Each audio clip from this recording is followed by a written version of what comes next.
No sé si te han invitado a un lugar donde tú dijiste, oye, qué malo que no pude ir a ese lugar. Esos lugares donde te hicieron esa invitación y después contaban lo que habían ocurrido, lo que habían experimentado y tú dices, me lo perdí.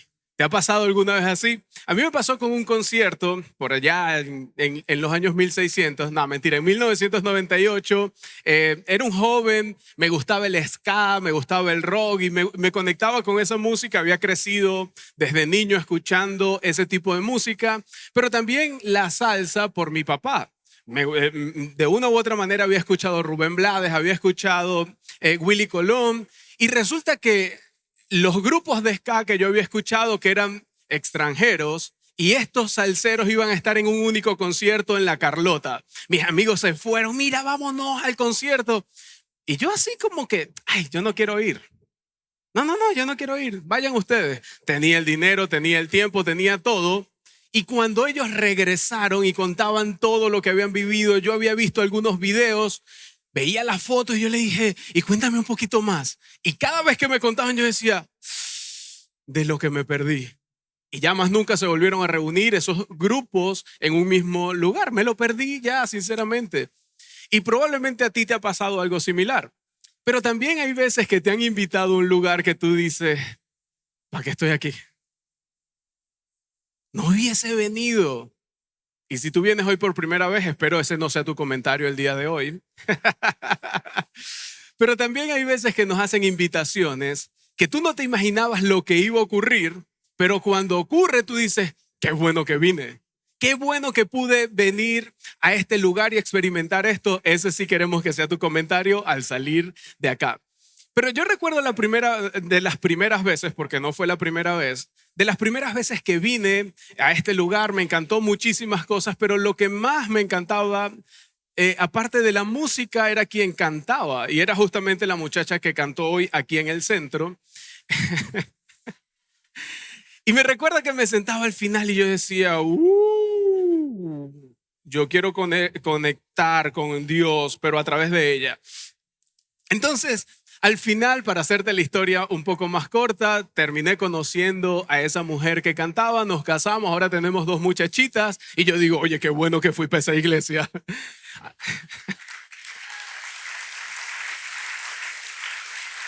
Así que si eres soltero y estás viniendo por primera vez, te dejo un poco de esperanza, pero no con la del centro. Puedes mirar a otras que estén solteras, mosca con lo que hacen. Entonces, tú dices, oye, qué bueno que pude experimentarlo. Nunca sabes lo que pende de una invitación, lo que una invitación puede significar. Probablemente una invitación puede cambiar el resto de tu vida. A mí me lo cambió no solamente por mi esposa, sino por lo que ha ocurrido a partir de esos momentos en mi propia vida. Pero para hablar de invitaciones, lo voy a hablar un poco más adelante, así que no te pierdas, porque más adelante voy a seguir hablando de esto de las invitaciones y de cómo una invitación te puede cambiar la vida. Sin embargo, quiero dejar esto como una introducción para la tercera parte de esta serie que hemos llamado Investigando a Jesús. ¿Cómo sabemos que Jesús fue real? ¿Y por qué lo seguimos? Son 2 buenas preguntas que nos hacemos, y si tú eres un seguidor de Cristo, tú eres un cristiano, sería buenísimo que tú puedas respondértelas porque le da mucho fundamento a tu fe. Pero si no eres un creyente, tú dices, bueno, sí, a mí me gustaría saberlo porque no sé por qué ustedes lo siguen. Ni sé siquiera si esa historia de Jesús es real. Vamos a investigar a ese Jesús y por eso estamos acá. Y todo tiene que ver con una historia, tiene que ver con un hombre y tiene que ver con un nombre. Y es el nombre de Jesús de Nazaret. Y si hay algo que la ciencia no ha podido ocultar es que la historia se parte en 2, antes de Jesús, después de Jesús. Y eso estamos todos de acuerdo porque vivimos en el 2023 después de Jesús. Así que la ciencia y el mundo entero lo reconoce. Pero ¿qué tal si vamos un poco más profundo? Y nos hemos hecho una pregunta que quiero repetir, aunque la hemos hecho en las 2 partes anteriores, para que todos estemos en la misma página. Tenemos tanta compasión y queremos tanto conectar con las personas que vienen por primera vez, que quiero explicar un poco desde dónde venimos en las partes anteriores para que puedas comprender el mensaje de hoy. Y la pregunta es, esos que escribieron lo que llaman los evangelios, Mateo, Marcos, Lucas o Juan, ¿habrán contado un relato confiable de eventos reales? ¿Y por qué la pregunta la hago con Mateo, Marcos, Lucas o Juan? Porque los cuatro escribieron un evangelio y no quiero comprobar los cuatro evangelios, porque si alguno de ellos tiene razón, todos los demás tienen razón porque cuentan la misma historia y terminan de la misma manera. Por eso entonces nosotros nos estamos centrando en esta pregunta en toda esta serie y un hombre comienza a escribir la historia y ese hombre se llamó Lucas y hemos estado estudiando el capítulo 1 de Lucas, hay algunos versículos y lo que me llama la atención es que Lucas en ese momento, en el primer siglo, no está escribiendo la Biblia. No está escribiendo literatura religiosa. Y muchas veces podemos pensar, bueno, Lucas escribió la Biblia. No, no existía Biblia, no había algo a qué aspirar porque no existía la Biblia. Simplemente habían manuscritos, habían escritos que explicaban la historia de Dios. Así que Lucas está relatando una historia que no tiene que ver con Dios, sino con Jesús. Y está documentando la vida de ese hombre, de ese que pudo transformar su entorno y le está escribiendo sin pensar que iba a estar en la Biblia, sino simplemente quería dejar alguna evidencia de lo que estaba ocurriendo. Porque la compilación llamada la Biblia surge en el siglo IV, es decir, pasan 3 siglos más y ahí es cuando viene la Biblia a salir como la compilación que nosotros tenemos, como esa biblioteca. Así que entonces nos quedamos con Lucas y Lucas escribe capítulo 1, verso 1 y dice, muchos se han empeñado en hacer un recuento de las cosas que se han cumplido entre nosotros. Muchos. No soy el único, está diciendo Lucas. No soy el único que está escribiendo acerca de esto. Y esas personas también están investigando un poco más acerca de los acontecimientos que están ocurriendo entre nosotros. Lo que hace que Lucas haya sido un testigo, alguien que estuvo presenciando los eventos y que estaba documentando. Pero Lucas no era cualquier persona, era un hombre letrado, era un doctor, era una persona que había estado instruido y que conocía muchísimo. Así que el pensamiento de Lucas es vital para lo que vamos a hablar por la profundidad que él le da y por los hallazgos y detalles que toma en cuenta cuando hablamos de esta historia.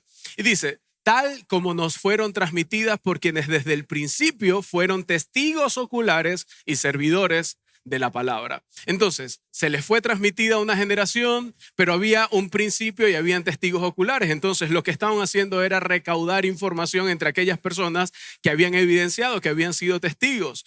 Y dice, por lo tanto, yo también, excelentísimo Teófilo, habiendo investigado todo esto con esmero, es decir, no fue cualquier investigación, hubo esmero y cuando usted hace algo con esmero lo hace con mucha dedicación, busca los mayores detalles para poder dejar evidencia. ¿Evidencia de qué?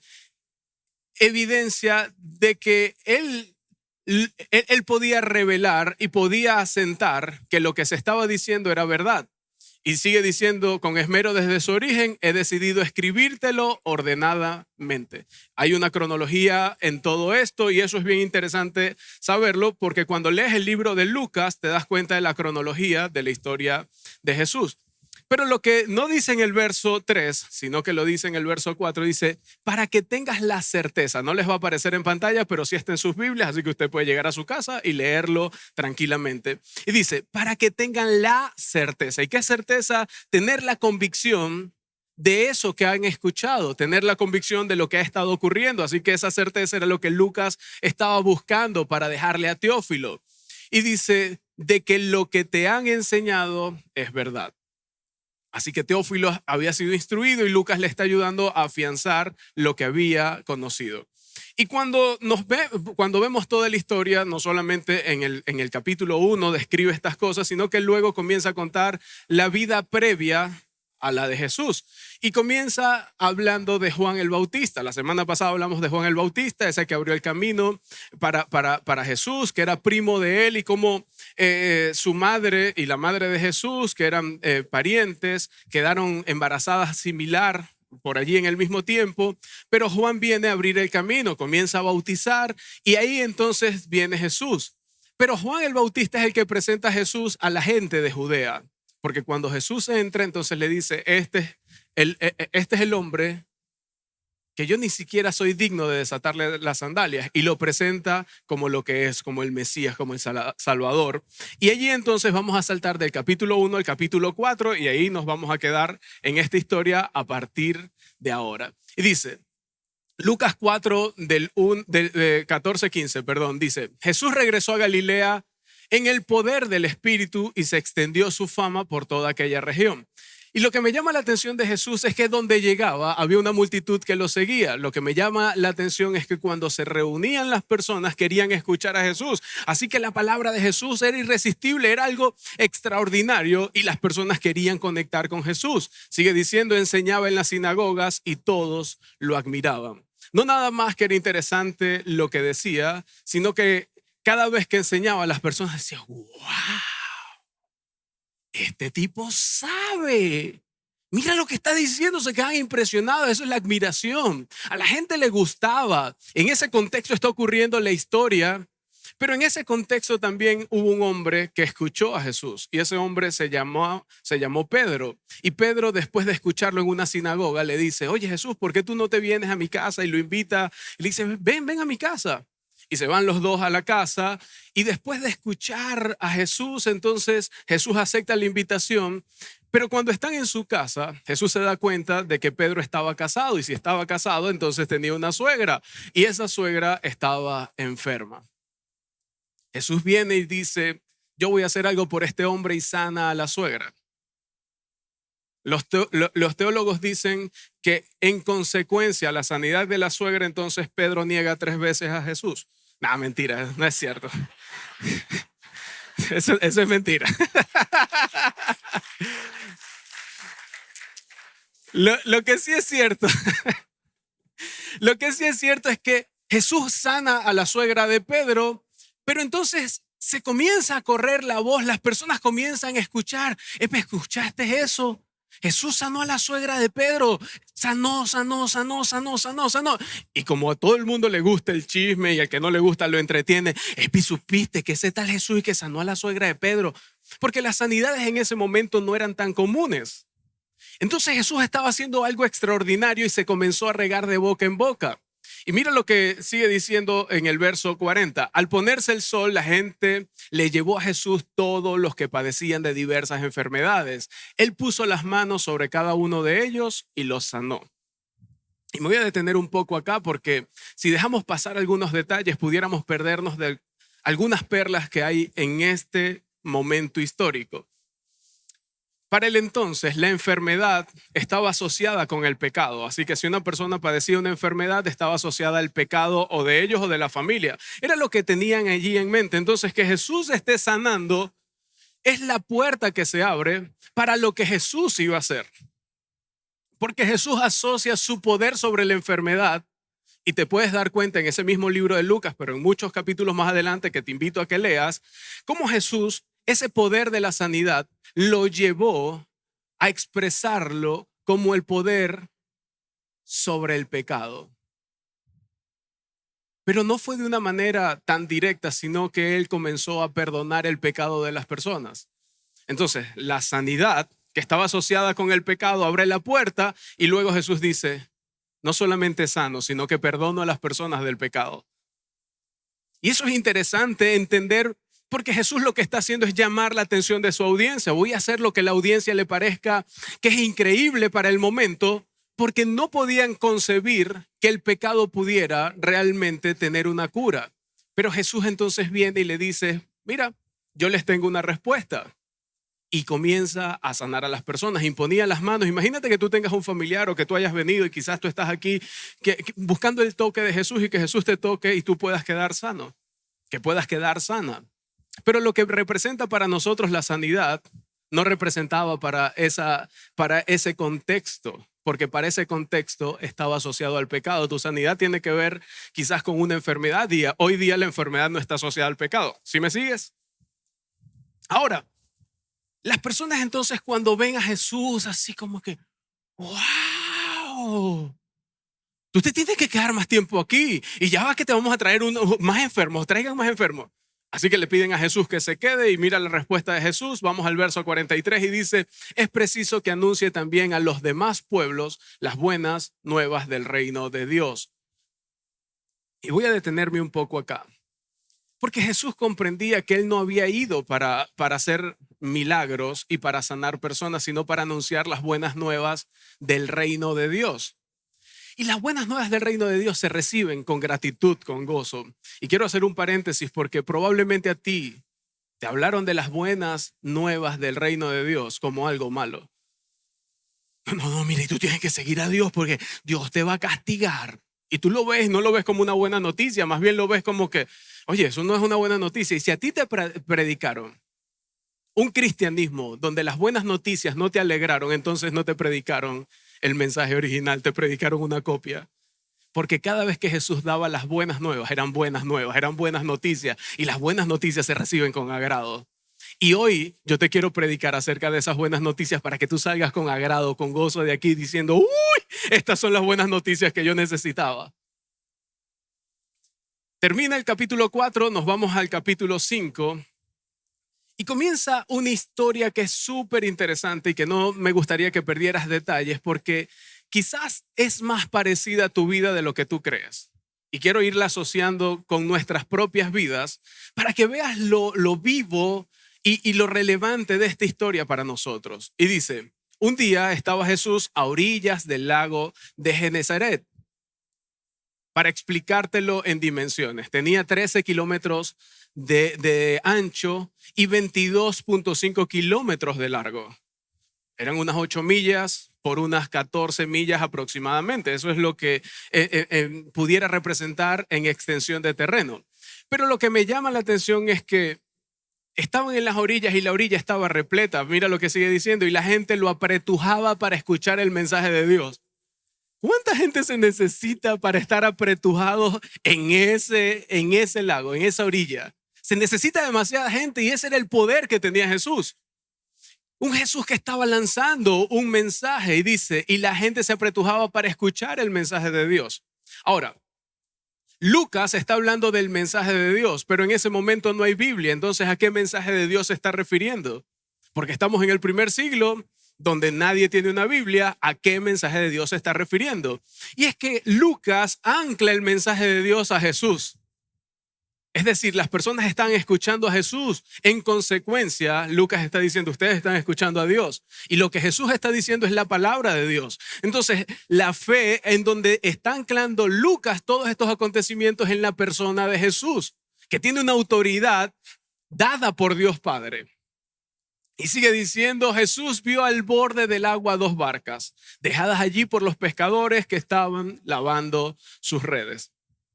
Para ponerte en contexto, era de mañana, ya habían transcurrido algunas horas de la mañana, estaban los pescadores allí lavando sus redes. Probablemente, como no habían pescado, lo que estaban sacando era lentes, latas, botellas. Fue lo único que pudieron pescar y ellos tenían que lavar las redes igual.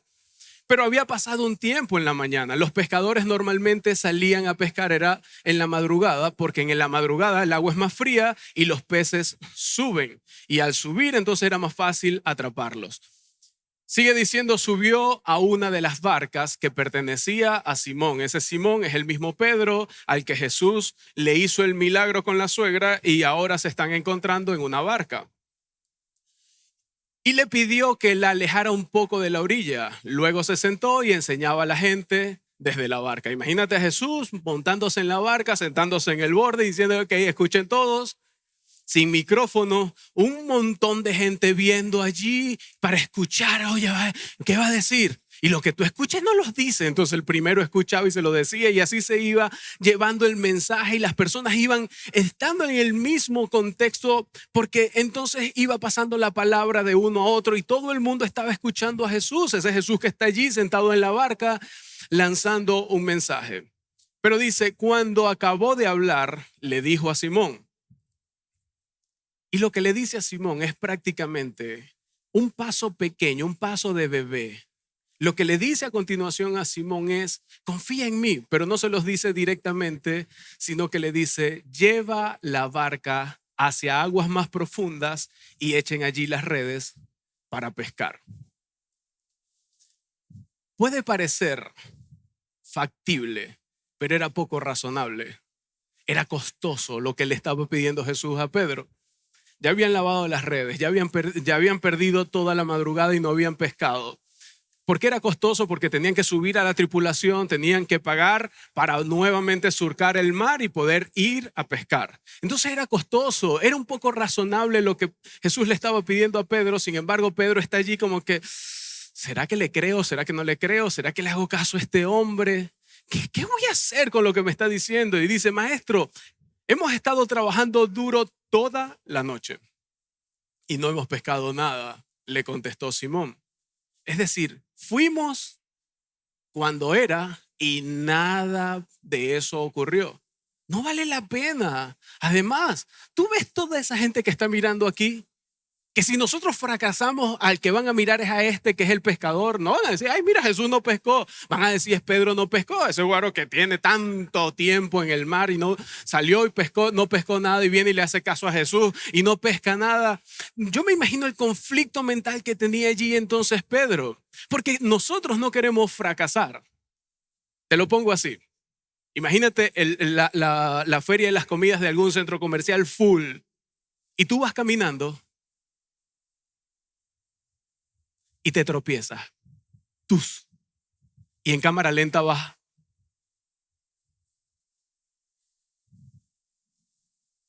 Y caes. ¿Cómo te levantas? No pasó nada. No, tranquilo. No me dolió. Ay, no, todo está bien. Desnivel. Es que estaba ahí, no sé, como mojadito. Ay, pero no, todo está bien. Y te vas. Te metes donde nadie te ve y tú dices, sí dolió. Porque somos así, no queremos fracasar y meternos delante de la gente, ¿sí o no? Yo no sé si tú eres así, pero yo soy así. Ahora, Pedro está lidiando con lo mismo y dice, y si la gente ve que yo no pesco, no solamente van a corroborar que salí a pescar en la madrugada y no hice mi trabajo, sino que ahora va a quedar en evidencia porque en la madrugada no estaba todo este gentío viéndome. Y por eso Pedro entonces comienza con algunos argumentos. Pero también Pedro dice, ok, tú sanaste a mi suegra. Es tiempo de que yo actúe en consecuencia a lo que he visto de ti. Y fue así como que, bueno, Jesús, ¿qué más? Como cuando tu papá te decía algo, como cuando tu mamá te decía algo, y aunque tú no estabas de acuerdo, bueno, sí, mamá, está bien, yo lo hago. Yo me imagino esa actitud de Pedro con Jesús, así como que, bueno, dale pues, vamos a ver qué sale, qué es lo peor que pueda pasar. Y sigue diciendo, pero como tú me lo mandas. Ok, como tú me lo mandas, Jesús, es que yo lo voy a hacer. Le está dando una autoridad a Jesús a decirle, yo me puedo equivocar, pero es solamente porque tú me lo dices. Jesús le está pidiendo que haga algo, no le está pidiendo que crea algo. Le está diciendo, vamos mar adentro, vamos para que lo hagamos. Y Pedro viene y le dice, vamos. Y muchas veces los cristianos queremos es que la gente crea. Mira, tienes que creer en Jesús, tienes que creer. Cuando Jesús lo que le está diciendo, no, pero ven acá, sígueme, hazme caso. Actúa en consecuencia a esto que te estoy diciendo y a lo que tú has visto de mí. Pedro sabía lo suficiente como para dar el próximo paso. Pedro sabía que Jesús tenía poder y ya sabía lo suficiente para dar el próximo paso. Solo que no sabía lo que le esperaba después que diera el próximo paso. Y quizás tú estás aquí y tampoco sepas que viene después de que des un paso en esto de seguir a Jesús. Seguramente Pedro estaba asustada, como algunos de nosotros hemos podido estar asustados las primeras veces que pisamos una iglesia, porque a veces no nos comprometemos más con Dios, porque ¿y si fallo? ¿Y si no pesco? ¿Y si voy y me equivoco nuevamente? Y entonces estamos viendo a ese Dios condenador que seguramente está viendo, a ver, te equivocaste, listo para el purgatorio, te vas para el infierno.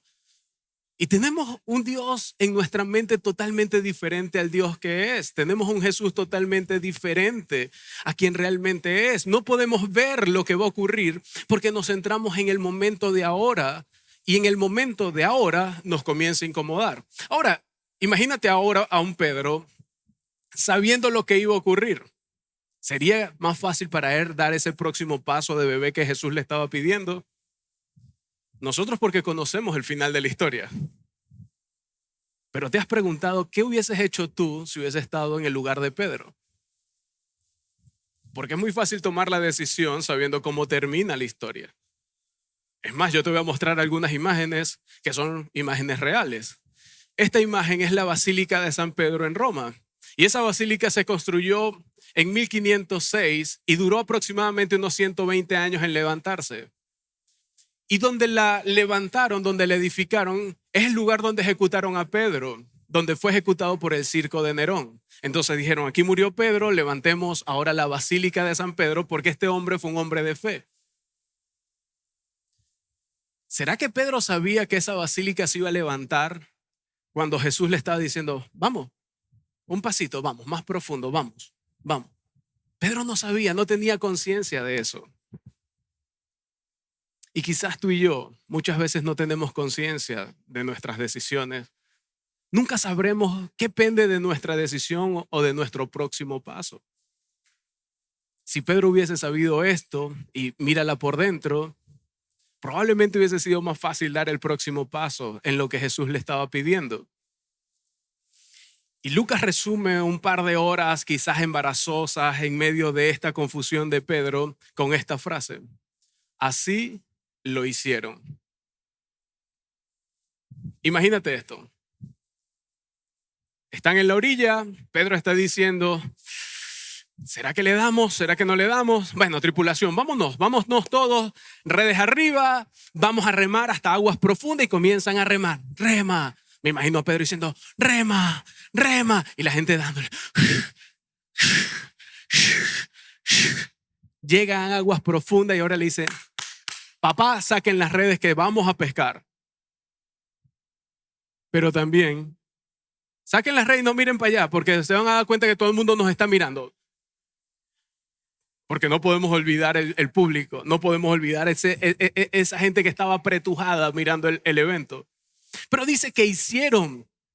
Quiere decir que Jesús comenzó a actuar no cuando ellos creyeron, sino cuando actuaron. Porque Jesús llama a la gente a hacer, a vivir, a comportarse, a comprometerse, a responder ante la fidelidad de Dios en todo momento, porque Dios es fiel y activo en todo momento que tú le permitas. ¿Y sabes qué va a pasar? Que cuando tú comiences a dar tus próximos pasos siguiendo a ese Jesús, Jesús va a decir, ok, eso era lo que yo quería que tú hicieras, que te activaras, que vivieras de una forma, que te comprometieras a un cambio en tu vida. Ahora yo vengo y te doy todo mi respaldo.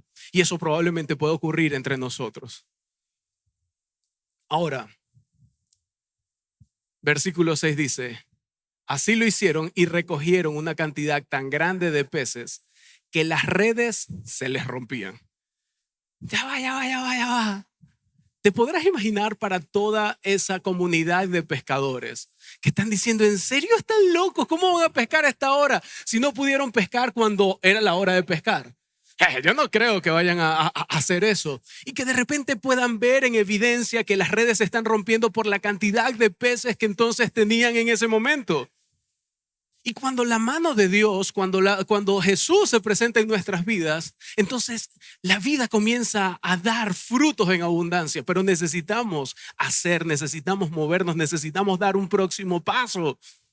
Y lo importante del ministerio de Jesús no es lo que hacía, porque muchas veces nos quedamos en lo que hace Jesús. No, y Jesús sana, y Jesús provee, Jesús bendice, y queremos eso. Pero lo importante y lo más predominante de Jesús no era eso. Lo más importante no era lo que Jesús hacía, sino lo que decía hacer. Porque era Dios hecho hombre. No solamente era el hacedor de milagros. Sigue diciendo, al verlo, Simón Pedro exclamó, y esto es una paráfrasis mía, que era lo que yo hubiese hecho, quizás al verlo Simón Pedro exclamó, somos ricos, no tendremos que trabajar durante semanas, mira todo ese poco de pecado, mano, ya vamos a quedarnos tranquilos. Es más, Jesús, te ofrezco un contrato, por 3 años te voy a dar el 30% de comisiones, es más, vamos a firmar una cláusula de no competencia. Hubiésemos hecho eso espectacular, ¿sí o no? Pero no es lo que describe Lucas.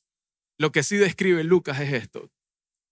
Al ver esto, Simón Pedro cayó de rodillas delante de Jesús y le dijo, y no te pierdas ninguna de las palabras de esta oración, apártate de mí, Señor. ¡Qué cosa tan loca! Usa un término que nunca había utilizado para darle la autoridad a un hombre que él está reconociendo Señor, lo pone por encima de todo y de repente le dice, apártate de mí. loco, Pedro. ¿Cómo esas dos frases pueden ir de la mano? Pero es porque falta una parte. Dice, apártate de mí, Señor, soy un pecador. Estaba tan cerca y tan lejos. En ese momento, Pedro estaba dudando tanto que lo que estaba diciendo es, mira, yo sé que cuando yo dudo, tú te alejas de mí. Por eso apártate de mí. Y quizás por eso ocurre en una barca, para que Pedro no pudiera dejar el pelero. Porque si hubiese estado en la tierra, cuando ve eso, entonces Pedro sale corriendo y dice, soy un pecador, nos vemos.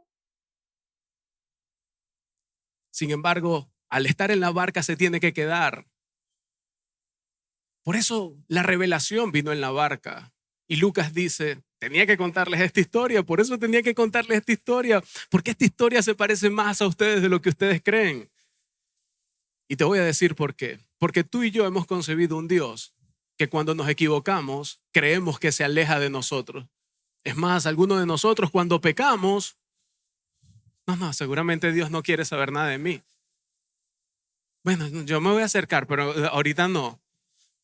Es que yo todavía no me bautizo porque es que yo tengo mucha oportunidad de fallar. No, porque vemos un Dios que se distancia de nosotros cuando erramos, que está como que conectado con nuestra debilidad para apartarse de nosotros. Y era lo mismo que Pedro tenía en mente, por eso le dice, apártate de mí, no soy digno, soy un pecador.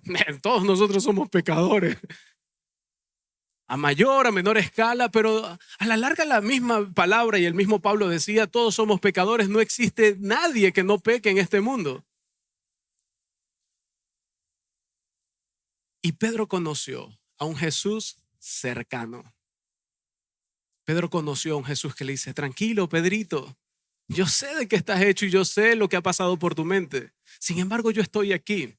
Y ese mismo Jesús hoy te dice, no estoy distante de ti, estoy cercano a ti, más de lo que tú crees y más de lo que tú quieres. Solo necesitas dejar que yo te abrace, dejar que yo me conecte con tu imperfección, porque yo quiero mostrarte también el próximo paso para que vivamos una mejor relación.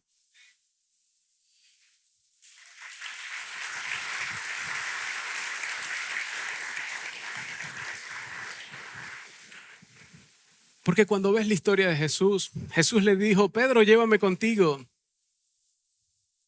También le dijo a Mateo, ven conmigo. Pero también le dijo a Zaqueo, Zaqueo, ¿sabes qué? Yo voy a ir a tu casa.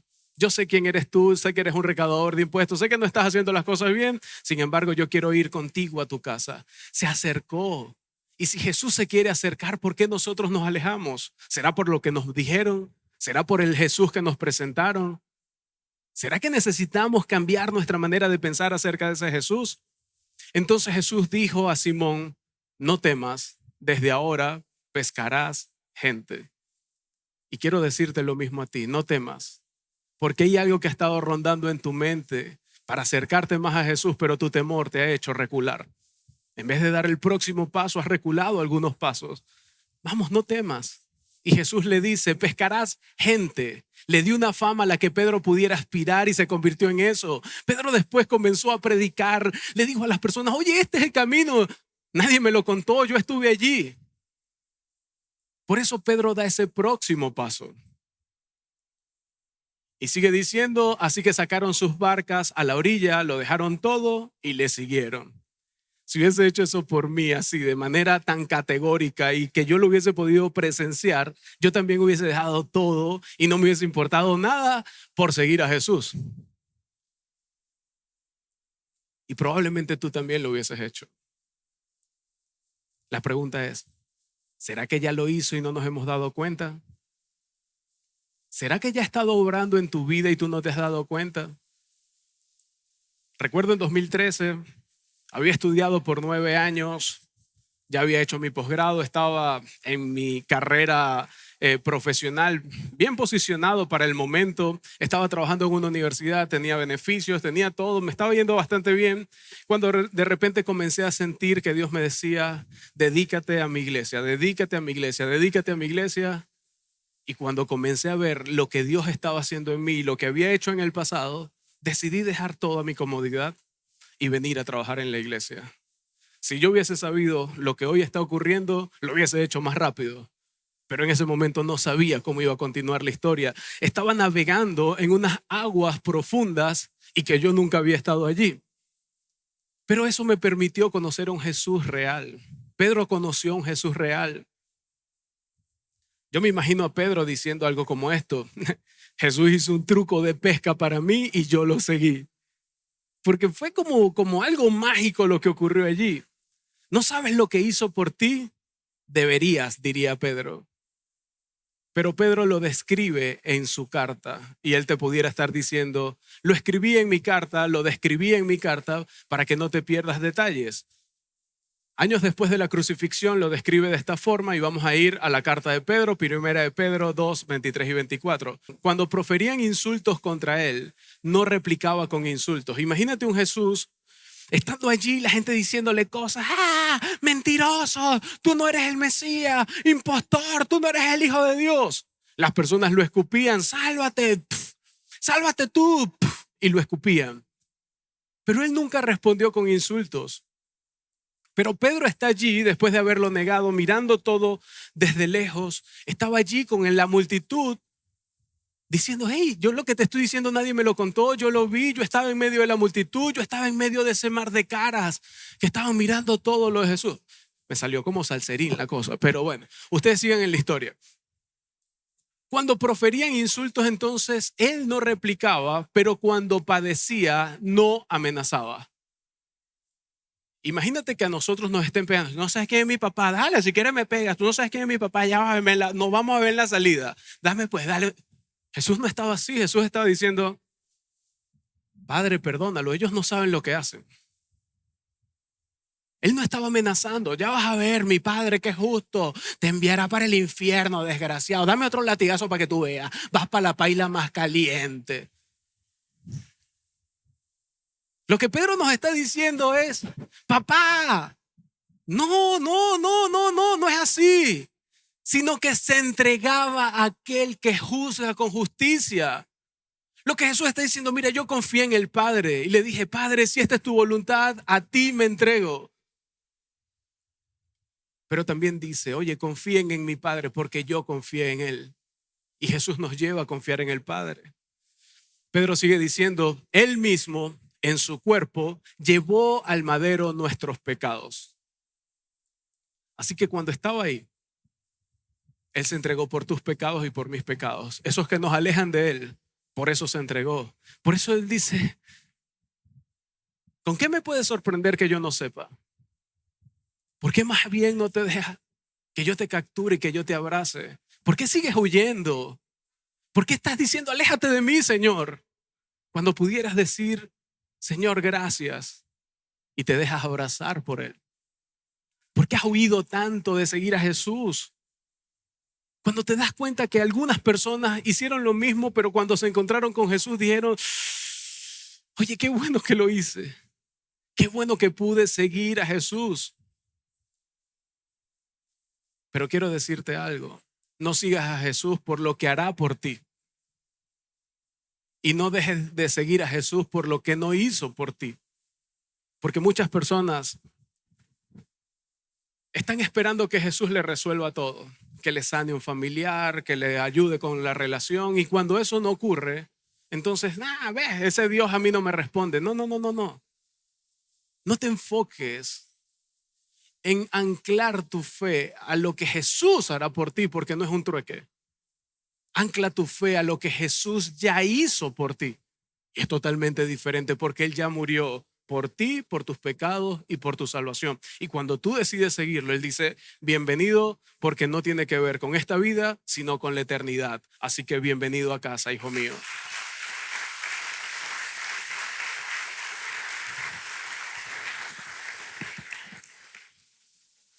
Y quiero regresar a Lucas 5, verso 1 al 5, dice: pero como tú me lo mandas. Y me voy a quedar solamente allí. ¿Tú has reconocido la autoridad de Jesús sobre ti? El poder que Él puede otorgar a las circunstancias. Porque Jesús sana, porque Jesús puede dominar la naturaleza, porque Jesús puede hacer lo que quiera. ¿Será que tú pudieras decir como tú me lo mandas, así lo haré? Así como hiciste con otros, yo sé que también lo puedes hacer conmigo y yo también voy a dar un paso de fe. La pregunta es, ¿cuál es ese próximo paso que Jesús te dice que des? ¿Será seguir viniendo a este lugar? ¿Será involucrarte un poco más? Yo no sé. Y quizás mientras yo iba hablando vi un pensamiento recurrente en tu mente. Un pensamiento recurrente donde tú estabas diciendo, ok, yo siento que debo hacer. Y ese pensamiento quizás pueda ser tu próximo paso para hacer de tu fe una fe más robusta y más profunda. Retomaremos en la cuarta parte, pero antes que nos vayamos, yo quiero desafiar tu razón, yo quiero desafiar tu intelecto, yo quiero desafiar tu vida y quiero desafiarlo con algunas preguntas antes de irnos. Así que voy a lanzar 3 preguntas para que tú puedas hacer de este mensaje un mensaje práctico. Número 1, ¿has actuado alguna vez en respuesta al impulso de Dios? ¿Qué ha ocurrido? Cuando dices, oye, yo siento que Dios me dice que haga esto. ¿Qué ocurrió cuando lo viviste de esa forma? Número 2, ¿alguna vez has hecho caso omiso intencionadamente de algo que sentías que Dios te impulsaba a hacer? ¿Qué ha ocurrido? Cuando tú dices, yo sé que Dios no quiere que yo haga esto, pero me voy por otro lado. ¿Cómo resultó eso? Número 3, ¿cuál es tu próximo paso? ¿Qué te invita a hacer Dios? Para algunos el próximo paso es seguir leyendo esta carta, este libro de Lucas. Probablemente para otros es ir y dar el punto de partida, incluirse en punto de partida para profundizar un poco más en la fe, conocer un poco más la Biblia, tener un tiempo más de devoción. Para algunos puede ser servir, para otros es dado a la generosidad. ¿O qué tal? Para alguien pudiera ser perdonar a alguien o pedir perdón. Yo no sé cuál es tu próximo paso. Probablemente pueda ser cambiar un área de tu vida, o 2, o 3, o toda tu vida. No sé qué te está pidiendo Dios. La pregunta es, ¿qué vas a hacer? Porque tú estás justo en la barca y Dios te está diciendo, vamos a aguas profundas. ¿Qué vas a hacer? Él te está diciendo, echa las redes. ¿Qué vas a hacer? Él te está diciendo, estoy contigo y verás mi bendición sobre ti. ¿Qué vas a hacer? Vamos, yo sé que tienes miedo de dar ese paso. Y si fuese sencillo ya lo hubieses dado. Pero Él quiere que lo des. Porque Él quiere mostrarte algo más grande que va a hacer en ti y a través de ti. Pero yo también sé que necesitas valentía, necesitas coraje para dar tu próximo paso. Y yo quisiera orar por ti para que eso sea lo que tengas en tu corazón y en tu mente. Oremos. Querido Padre, te damos gracias por tu amor, por tu misericordia, por tu bondad. Gracias porque tú a través de la historia de Pedro nos recuerdas que nosotros también estamos allí en la barca. Gracias Jesús porque tú vienes y te montas con nosotros y nos dices, vamos, rema un poco más profundo y da el próximo paso. Señor, la verdad es que queremos dar el próximo paso, pero a veces no sabemos ni cómo, ni tenemos el valor para hacerlo. Llénanos de valor, llénanos de coraje para nosotros experimentar tu abundancia. Llénanos de valor y de coraje para nosotros experimentarte a ti. Llénanos de valor, de coraje para nosotros poder responder ante eso que nos estás diciendo de que demos un próximo paso de bebé. Así sea gateando, queremos dar el próximo paso. Ayúdanos, Señor, ayuda a mis hermanos, a mis hermanas, a que puedan comprometerse un poco más contigo en lo que ya tú les estás mostrando. Ayúdales a analizar este mensaje y a vivirlo realmente, porque tú no solamente quieres que creamos, sino que vivamos, que podamos contribuir. Tú quieres, Señor, que nosotros podamos vivir con compromiso delante de ti, por eso te pedimos valor. Ayúdanos a acercarnos cada vez más a ti, que no podamos decir nosotros, aléjate de mí, Señor. Soy un pecador porque tú moriste en la cruz del Calvario por nuestros pecados. Así que yo comprendo hoy que tú me aceptas y yo quiero seguirte a ti, quiero dar el próximo paso porque ya tú diste el primer paso. Gracias, Señor y Dios, por lo que tú haces en nosotros y a través de nosotros. Te entregamos este tiempo, nuestras vidas en tus manos, en Cristo Jesús. Amén.